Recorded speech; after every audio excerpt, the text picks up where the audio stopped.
In this video, I'm going to teach you how to connect PlayStation 4 controller to Chromebook.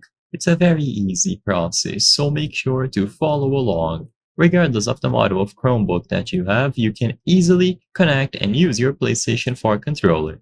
To establish this connection, it is going to be primarily done over Bluetooth, so a wireless connection. If you want to connect it using a cable, that is also an alternative that I'm going to present later on in this video. But for the Bluetooth method, all that you have to do is first make sure that Bluetooth is enabled. So go to the bottom right corner of your screen and then click or tap on the option here on the system tray.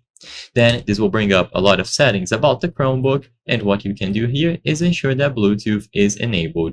So click on Bluetooth, double check to see if it is turned on, and with Bluetooth enabled, you will now be able to connect your DualShock controller wirelessly. After you've enabled Bluetooth first, go over to the option to pair a new device, so click or tap on this plus sign here. A new window will open and it is going to search for nearby devices. To make sure that your DualShock controller can be discovered by the Chromebook, press and hold the PlayStation and Share button for a couple of seconds simultaneously. So press both of these buttons down for a few seconds until you see the light bar LEDs start flashing. So they will flash rapidly, indicating that the controller is now trying to pair itself to other nearby devices. So once it appears on the list of available devices here, you can choose it and the DualShock controller will now be connected to this Chromebook. There's no secret to this.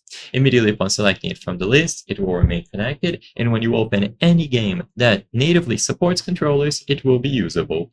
So you can play anything as long as it has full controller support for DualShock and DualSense controllers. I hope I was able to help you on how to connect PlayStation 4 controller to Chromebook.